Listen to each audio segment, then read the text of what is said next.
अस्सलामुअलैकुम दोस्तों, इनसाइड भी मौजूद फखर में खुशामदीद। आज शाम पाकिस्तान तहरीक इंसाफ का लाहौर में जलसा होने वाला है और इस हवाले से ना सिर्फ दोनों फरीकैन मैदान अमल में उतर चुके हैं बल्कि तैयारियां भी बहुत ही ज्यादा तेज रफ्तारी के साथ जारी हैं। एक जानिब पाकिस्तान तहरीक इंसाफ लाहौर के जलसे को कामयाब बनाकर यह पैगाम देना चाहती है कि वो पंजाब के दिल यानी लाहौर के अंदर एक कामयाब शो तमाम तर पाबंदियों और तमाम तर गिरफ्तारियों या तमाम तर क्रैकडाउन के बावजूद करने में कामयाब है, तो दूसरी जानिब हुकूमत और इंतजामिया भी इसी तगोदो में है कि वो पाकिस्तान तहरीके इंसाफ के बारे में इस तासुर को कायम करे कि अवाम ने उसको ना सिर्फ मुस्तरद कर दिया है बल्कि पाकिस्तान तहरीके इंसाफ लाहौर के अंदर जलसे की इजाजत मिलने के बावजूद भी एक कामयाब शो करने में नाकाम रही है। और इसका मतलब यह है कि इस मौके पर यह जो एक इंफॉर्मेशन के फ्लो को अपने हक में मैनिपुलेट करने की जो जंग है वो बहुत ही ज्यादा आगे बढ़ चुकी है। इस सूरत हाल के अंदर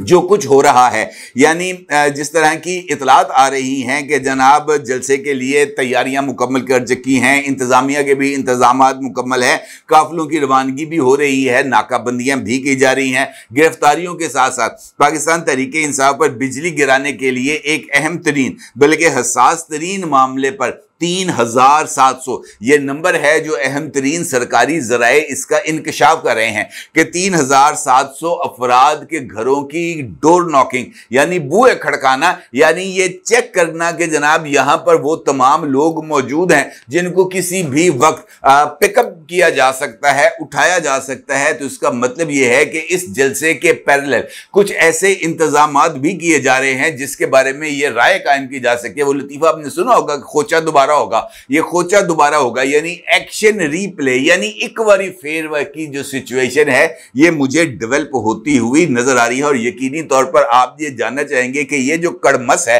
ये कड़मस अब सेटल कैसे होगा। और अगर हमें इस सारी सूरत हाल का जायजा लेना है तो पहले हमें इस बात का जायजा लेना होगा कि ये जो जलसा है ये मेक और ब्रेक क्या पाकिस्तान तहरीके इंसाफ के लिए है और इसके पसे पर्दा इंतजामिया जो खेल खेलने जा रही है क्या वो कामयाब हो सकेगा। और इस हवाले से एक खबर इस वक्त सोशल मीडिया पर भी और नेशनल मीडिया पर भी जेर गर्दिश कर रही है जिसमें इस बात का जिक्र किया जा रहा है कि तहरीके इंसाफ को अगरचे लाहौर में जलसे की इजाजत दे दी गई है, ताहम पंजाब हुकूमत और पुलिस ने भी जलसे के हवाले से हिकमत अमली इख्तियार की है जिसके तहत रात गए रावलपिंडी पुलिस को कुछ खुसूसी टास्क सौंपे गए हैं। अब ये जो टास्क हैं इनका यकीनी तौर पर ताल्लुक उस फैसले से है या उस एग्रीमेंट से है जो पाकिस्तान तहरीके इंसाफ और डीसी लाहौर के दरमियान तय पाया, जिसका अक्स आप इस वक्त अपनी स्क्रीन पर देख सकते हैं। इस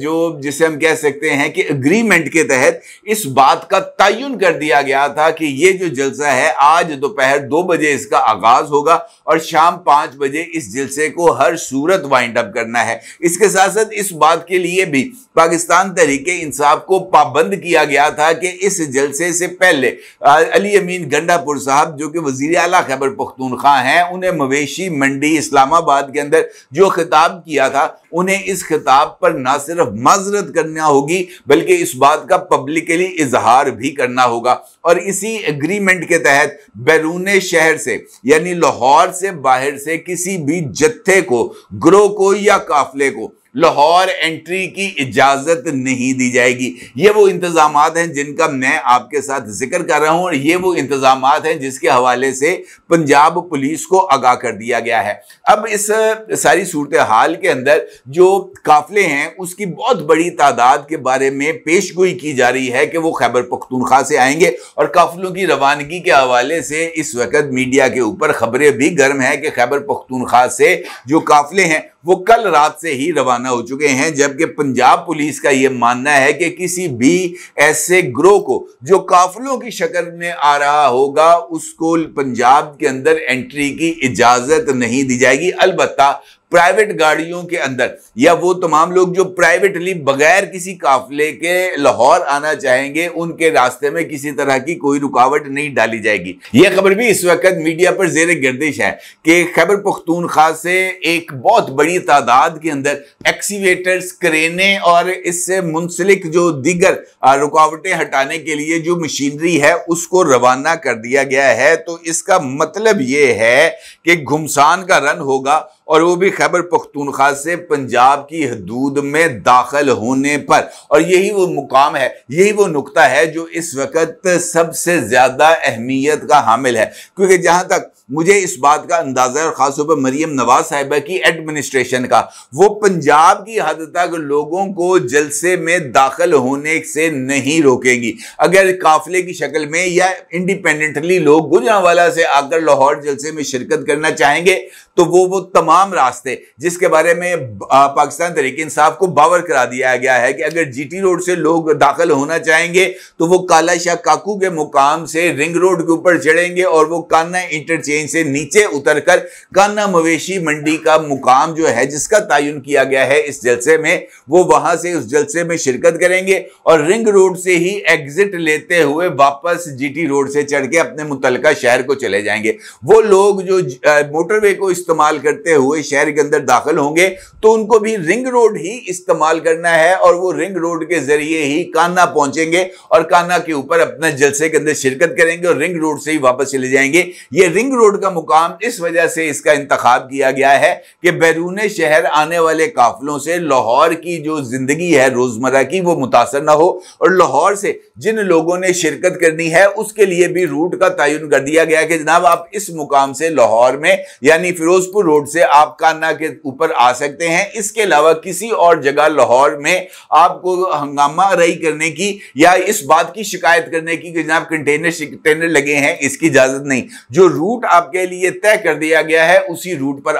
आ सकते हैं। अलबत्ता मरियम नवाज की इसी एडमिनिस्ट्रेशन में इस बात का भी फैसला है कि खैबर पख्तूनख्वा से ये हैवी मशीनरी और अफगांडुओं को पंजाब के अंदर दाखिल होने की इजाजत नहीं दी जाएगी और खास तौर पर अली अमीन गंडापुर अगर माफी नहीं मांगेंगे तो उनके साथ पंजाब की हदूद में दाखिल होने के बाद वो कुछ होगा जिसके बाद अली अमीन गंडापुर साहब को शायद वापस खैबर पख्तूनख्वा जाने का मौका ना मिल सके, क्योंकि यहां पर इश्तेहारियों के खिलाफ क्रैकडाउन भी शुरू हो गया है और खास तौर पर उन तमाम लोगों के लिए जो 9 मई के वाकयात में मुलव्वस हैं और 9 मई के मुख्तलिफ वाकयात में वो इस वक्त रूपोश हैं। हमाद अजहर साहब को खबर हो कि जनाब अगर वो लाहौर के जलसे में शिरकत होने का तप्पड़ इस्तेमाल कर सकते हैं तो वो बराए मेहरबानी लाहौर के जलसे में शिरकत के बाद अपने एग्जिट प्लान को ज़हन में रखें, क्योंकि मेरा नहीं ख्याल कि उनको इस हवाले से एग्जिट की इजाजत दे दी जाएगी।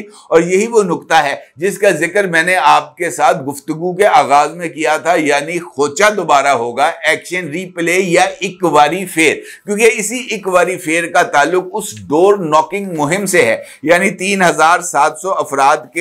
के हवाले से है जिसका जिक्र मैंने आपके साथ गुफ्तगू के आगाज में किया था। और ये 3700 का मामला भी बहुत ही ज्यादा अहमियत का हामिल है और इसका ताल्लुक इस्टेब्लिशमेंट के उस डिसीजन के साथ मिलता है जिसके जरिए आईनी तरमीम में फौजी अदालतों या सिविलियन के मिलिट्री ट्रायल को यकीनी बनाने की कोशिश की गई है। इसका मतलब यह है कि इस्टेब्लिशमेंट ने सिविलियन गवर्नमेंट को इस बात का वाज़ेह तौर पर पैगाम दे दिया है कि 9 मई के हवाले से जो तमाम लोग मतलूब हैं या मफरूर हैं या उनको किसी भी हवाले से क्लीन चिट मिल गई है, उनको हमारी तरफ से कोई क्लीन चिट नहीं मिली और यही क्लीन चिट का ताल्लुक उस डोर नॉकिंग मुहिम से है जिसका मैं आपके साथ जिक्र कर रहा हूं। खबर गर्म है कि पंजाब ने 9 मई के वाकयात में मुलव्वस 3700 अफराद को गिरफ्तार करने का फैसला कर लिया है। अब ये जो 3700 अफराद हैं, चाहे इनको अदालतों ने जमानतों पर छोड़ा हो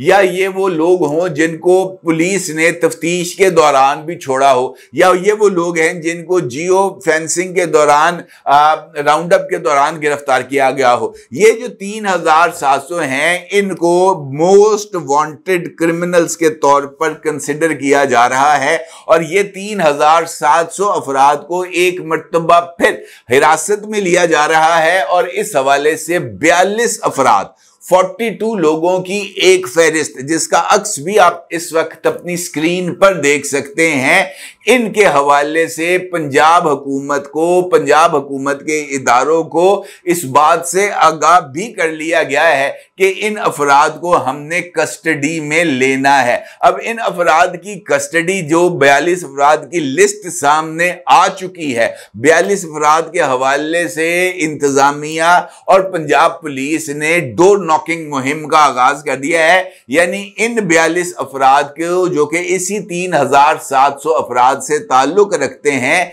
इनको हिरासत में लेने के लिए इनके घरों पे छापे मारे जा रहे हैं। अब इसको अगर हम 9 मई के ये जो आज होने वाला जलसा है इसके साथ मिलाएं तो मेरा नहीं ख्याल कि ये लिंक बनता है, क्योंकि ये भी ऑपरेशन कल रात से ही शुरू हुआ था। इस वक्त जो सोशल मीडिया के ऊपर आपको मुख्तलिफ वीडियोस नजर आ रही हैं जिसमें इस बात का इजहार किया जा रहा है कि जनाब मुख्तलिफ लोगों के घरों में छापे मारे जा रहे हैं, उनको उठाने के लिए रात के अंधेरे में दीवारें फैलांगी जा रही हैं। तो ये वो लोग हैं जिनका इस जलसे से इन लोगों की गिरफ्तारियों का कोई ताल्लुक नहीं है। ये 3700 में से वो 42 अफराद जिनके बारे में इंटेलिजेंस रिपोर्ट मिल गई थी कि ये लाहौर में मौजूद हैं, इनके घरों के बुए खड़काए जा रहे हैं, इनको प्रोटेक्टिव कस्टडी में लिया जा रहा है ताकि इनको कस्टडी में लेकर जैसे ही ये आईनी तरमीम मंजूर होती है और सिविलियंस का मिलिट्री ट्रायल होता है तो इन लोगों को 3700 लोगों को जनाब कस्टडी में,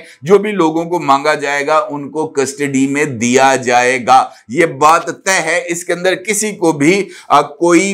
इबहाम नहीं होना चाहिए। पुलिस की जानिब से 9 मई के वाकयात में मुलव्वस मफरूर मुल्ज़मान की गिरफ्तारियों के लिए कमेटियां भी तश्कील दे दी गई हैं और मुल्ज़मान से तक पहुंचने के लिए आर्टिफिशियल इंटेलिजेंस और दीगर सोशल मीडिया गैजेट्स और इसके लिए ट्रैकिंग के नए तरीक़ाकार को इस्तेमाल किया जाएगा। और यह बात भी वाज़ेह हो गई है इस सारे अमल से कि 9 मई के वाकयात पर फौज के वाज़े मौक़िफ़ में ना कोई तब्दीली आई है और ना ही कोई तब्दीली आएगी। जिन लोगों की गिरफ्तारी के लिए, ये जो 3700 अफराद हैं, गिरफ्तारी के लिए क्रैकडाउन शुरू हुआ है, इनमें से कुछ जमानत पर भी रिहा हो चुके हैं, इनमें से कुछ लोग अभी तक कैद भी हैं और इनमें से कुछ लोग अभी तक मफरूर भी हैं। लिहाजा जलसे अपनी जगह पर, लेकिन खोचा दोबारा होगा, यानी एक्शन रिप्ले, यानी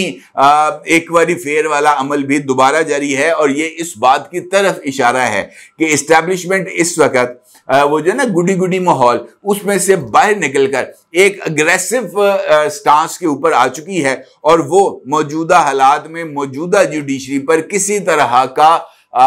एतबार करने पर या एतमाद करने पर राजी होती हुई नजर नहीं आ रही। और ये जो इक़दामात पाकिस्तान की इस्टेब्लिशमेंट की तरफ से किए जा रहे हैं, मुझे ऐसे लगता है कि आने वाले दिनों में पाकिस्तान तहरीक इंसाफ के लिए जो जमीन है वो ना सिर्फ और ज्यादा गर्म होने जा रही है, बल्कि इन अफराद को प्रोटेक्टिव कस्टडी में लेने के बाद जो सूरत हाल डेवलप होगी और आईनी तरमीम के बाद ये जो लार्ज स्केल के ऊपर लोगों को मिलिट्री कस्टडी में लिया जाएगा, ये वाकईतन पाकिस्तान तहरीक इंसाफ के ताबूत में आखिरी कील ठोकने के मुतरादफ है। ये भी इशारा है, अगर कोई समझे तो अब भी अगर पीछे हट जाएं, पाकिस्तान के अमन को, पाकिस्तान के इस्तेहकाम को नुकसान ना पहुंचाएं, पाकिस्तान को में माशी इस्तेहकाम आने दें, तभी कोई भला होगा। अदरवाइज होगा तो दमादम मस्त कलंदर। अपनी जगह जरूर इज़हार कीजिएगा। आपको बहुत शुक्रिया। अल्लाह हाफिज।